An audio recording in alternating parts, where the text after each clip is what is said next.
Takže čau, to som ja Martin a vítam ťa pri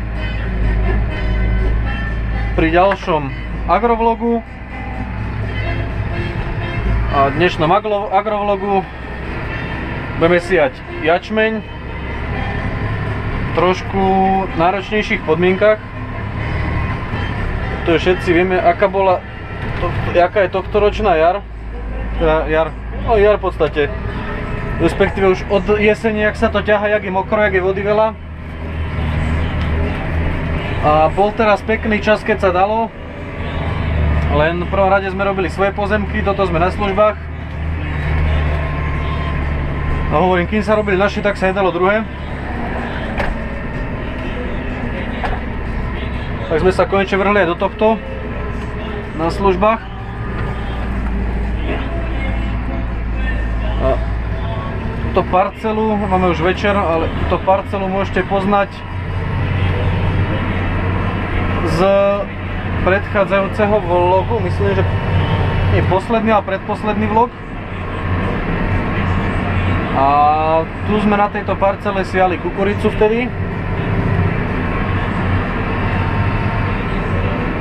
A tento rok sme sem dali jačmeň, na jeseň sa to prešlo, polovica sa zorala, polovica sa prešla lemkenom, karátom.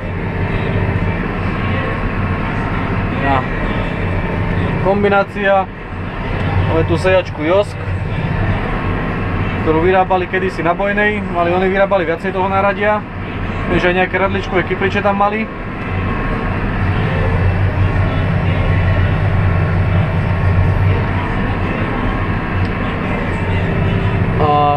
S naším starým známym Masseyom Fergusonom 772.6. Áno, ten, ktorý som predtým používal aj s GPS-kou, len GPS-ka začala blbnúť.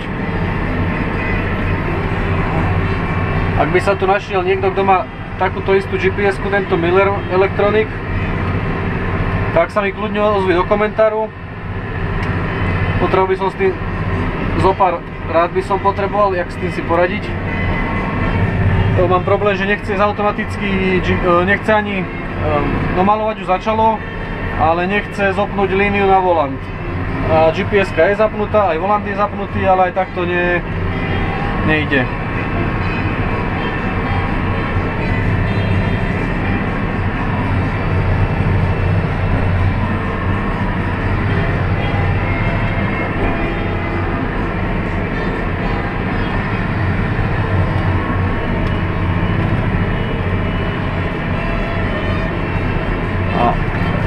Čo tu máme nové?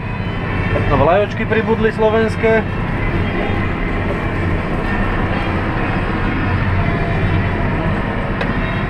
A tu na bočnom okne nám pribudol ešte nápis Už si dnes jedol, poďakuj poľnohospodárom. Je to banner, ktorý sme lepili za účelom protestu, ktorého sme sa dneska tiež zúčastnili.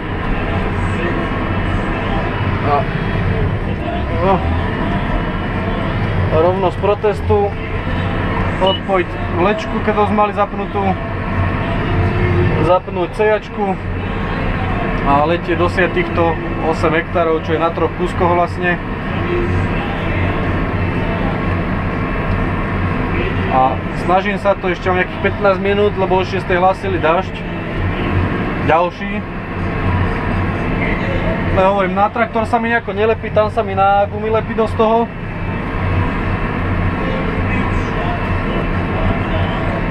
No je to také, no, je to černozem, nedá sa s tým moc robiť. Nie je to taká tá klasická piesočná, alebo taká trochu jemne ilovitejšia, s ktorou by sa dalo aspoň trošku nejako manipulovať, toto sa veľmi ťažko spracúva. Bolo to prejdené smykobránami s ľahkým traktorom. A vidíte, stále je vidno koleje, kade sa išlo. Takže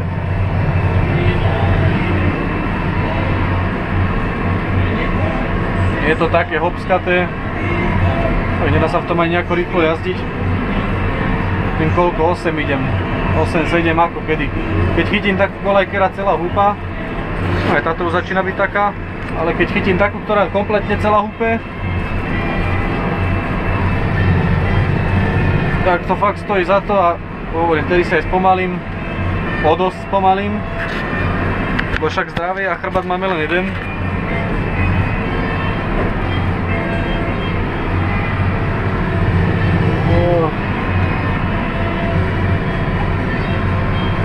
Akor ten chrbát si treba starať sa o ňo a dávať si na ňo pozor. A už dvojnásobne, keď robím takúto sedavú robotu, sa ten chrbát namáha aj na týchto jamách, na týchto rolách. Nehovorím, je to voľačo odprúžené, ale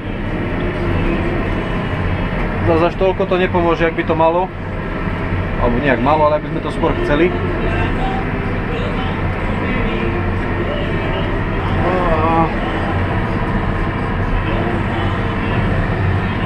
No, tu som sa trošku prerátal.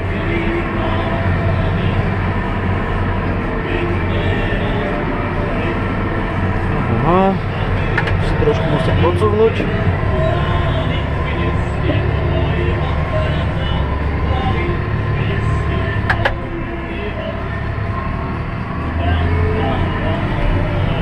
Pustíme do zeme a válime ho. Túto parcelu som si nehal na Fajrond, lebo táto je jedna z tých lepších. Prvá bola moc krátka a boli tam 2 stĺpy a na tejto ďalšej boli 3 stĺpy a 1 skruž. Tam by sa ešte komplikovanejšie robilo.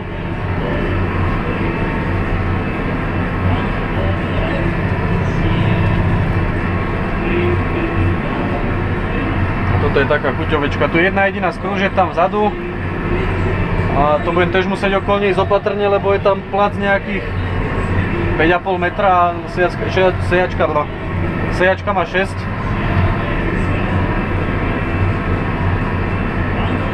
Ale jak sa vraví, nič, čo by sme nezvládli.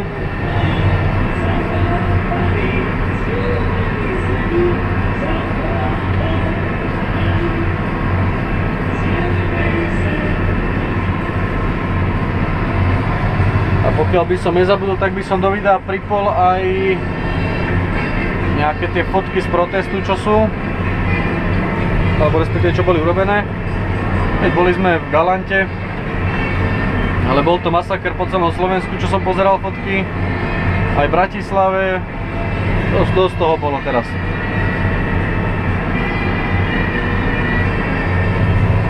Aj v Nitre bolo dosť, čo som pozeral, nás tu bolo nejakých,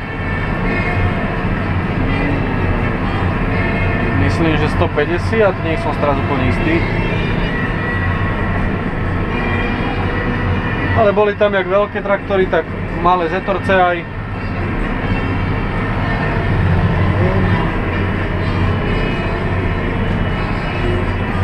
Jedna jediná výhoda tejto trojholníkovej, tejto šikminy na konci je, že aspoň sa viem trošku vytočiť a pomôcť si.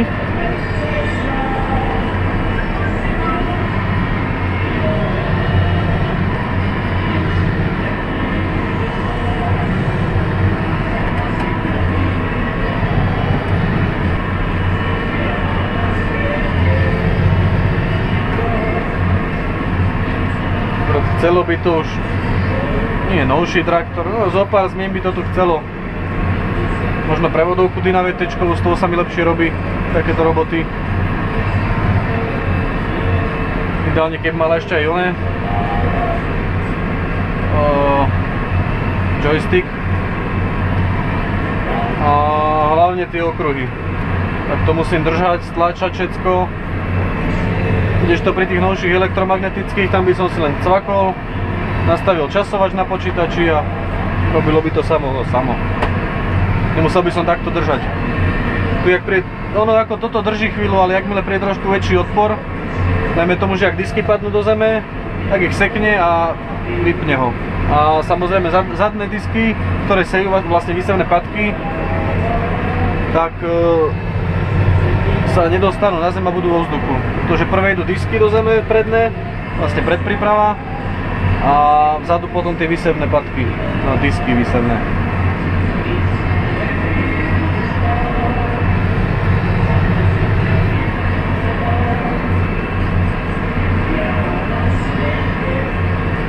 Možno by nebolo ani zle sa pozrieť, koľko máme ešte osiva.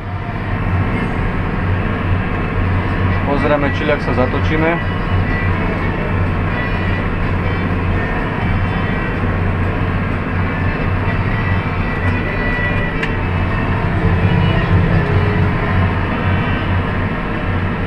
No ale pozerám, že už sa nám aj Firon blíži. No nie, nebudem to zakrikovať, viem, jak to vždycky dopadá. Roztrhne mi traktor do polovice, alebo neviem. Ale nikdy si človek nesmie povedať, že už vidím Firon, alebo už sa Firon blíži. To, že sa mi to ľúbilo stavať piatky, pretože piatok je taký ideálny deň na to.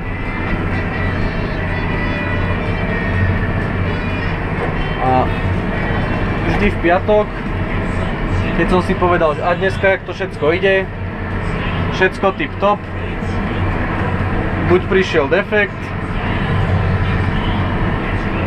alebo počas postrekovania chýbala voda, čiže zase sa stiahovať z role na dvor, dočerpať vodu, zas na rolu. A proste to tak chodí vždycky, keď človek si naplánuje, že dotedy.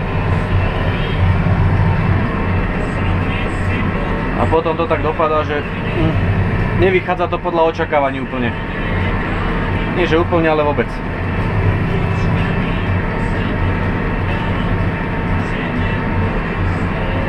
Ešte bude čakať tá zadná úvrať. Tam bude musieť dať na zadok trochu viacej prítlaku.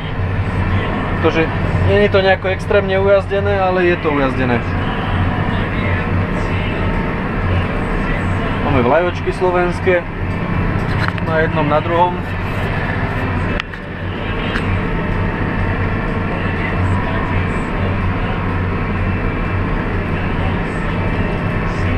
A hovorím, tam sejačka akože je trochu gumisu odplata, čo trochu nalepilo, ak tie disky tu poškrabali ten predok.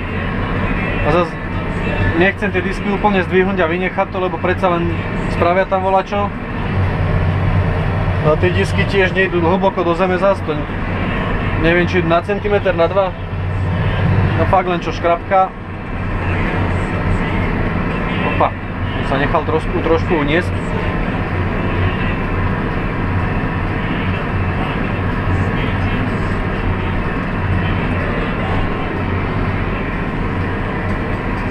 Vyhneme.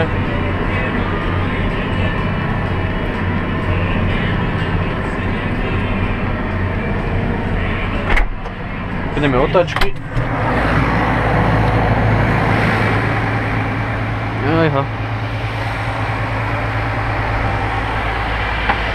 Kiosk Jaguar.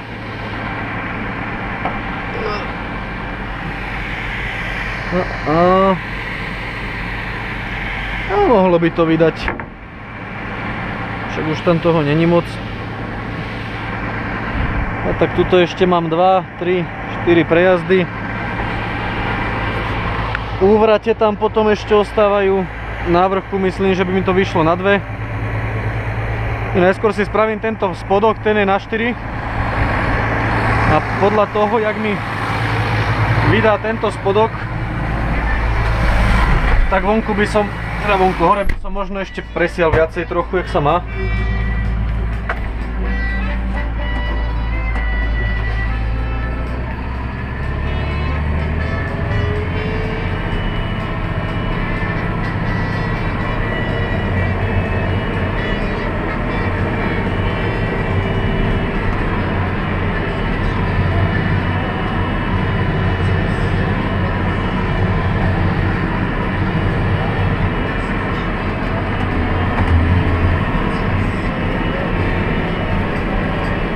V tomto je tá Dyna lepšia, lebo tu si musím predsvakovať kvality na tej úvrati. A tam by som si ťukol 2 režimy, tam je SV1 a SV2, myslím to je. A na jednom by som mal nastavených, poviem príklad, 8 km alebo 8,5 za hodinu.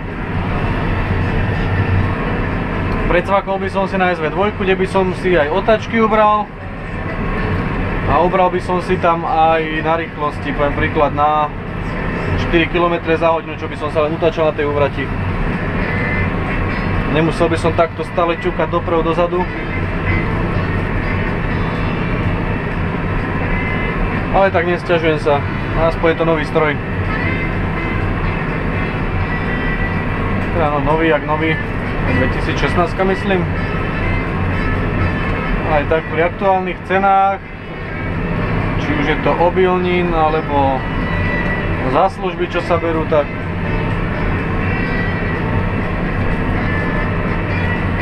opa.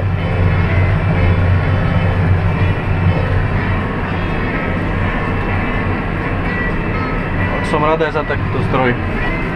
Opa. Ale celkom pekná súprava to je s tým Wiltonom, čo ťahávam. Dvojnapravový.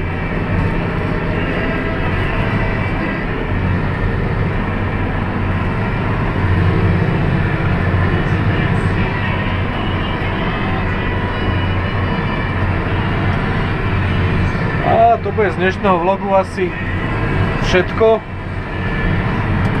Samozrejme, keby ťa niečo zaujímalo, alebo by si sa chcel niečo spýtať, kľudne napíš do komentáru, ja si to prečítam. Pri najbližšom vlogu ti odpoviem. A ešte hovorím, ak tu niekoho mám, kto má tento Miller Electric GPS-ku a vedel by mi tu vysvetliť nejaké veci, bol by som vďačný. Lebo podľa toho návodu, čo som čítal, tak tam nejako nevyznám sa v tom bohviako.